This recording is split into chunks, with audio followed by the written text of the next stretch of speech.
I want to talk to you about something we might term a sort of winner-take-all strategy in the internet. If you look at various European countries compared to the United States, we can see that, for example, Google has more market share in the particular European countries than it has in the US. And also the rise of certain platforms such as Facebook and Amazon. And we know certainly that these are fantastic websites. They're extremely user-friendly.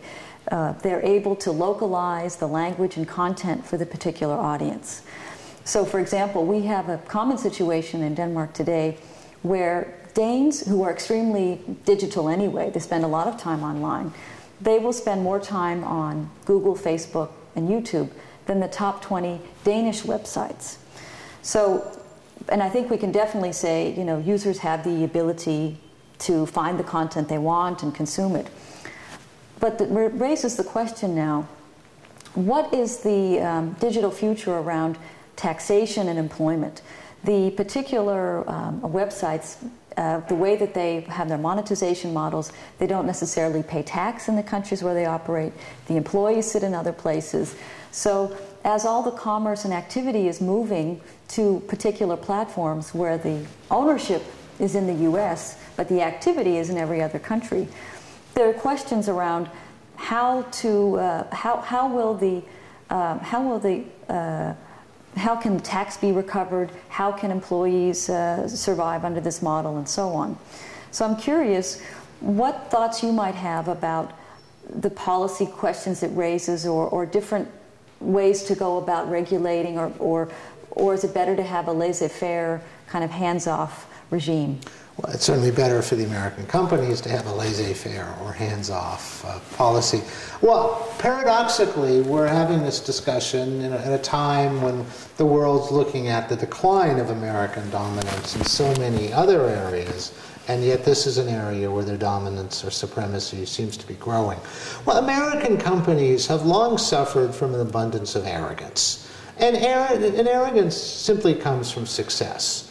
And they have been so successful. I mean, this goes back to movie studios and television producers who really have only focused on the American domestic market, and then have found that the rest of the world was interested in what they did.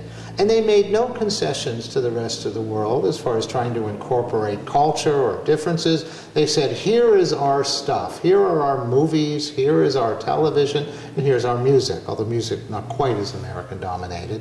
And take it or leave it. And the world took it.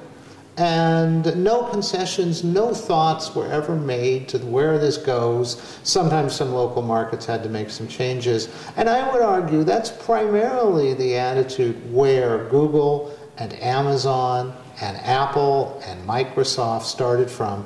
And they were created and were run almost exclusively for many years, not as much so with Google, which is newer, for the American market. And they sort of said to the rest of the world, take it on our terms, and the rest of the world wanted it on their terms.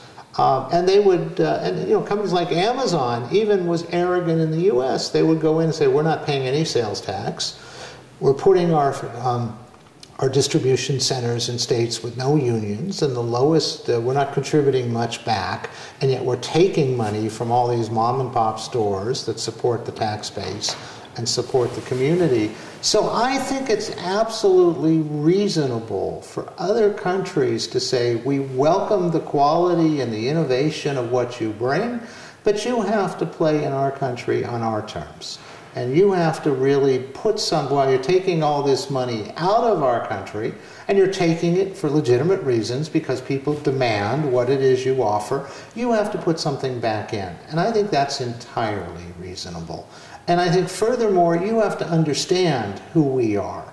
You can't just take something created for America and just bring it. You have to adjust it. There are nuances. So I think the European Union has made it clear they don't like the way Google deals with things like privacy. They think that taxation is not being collected in appropriate ways. I think that's a headache for Google, but I think they absolutely need to work and play well and play better with others. And I think they're starting to get the message. I think they understand Well, they found, for example, they couldn't even operate in China. But I think they're willing to do a little bit more. Thank you, Jeff.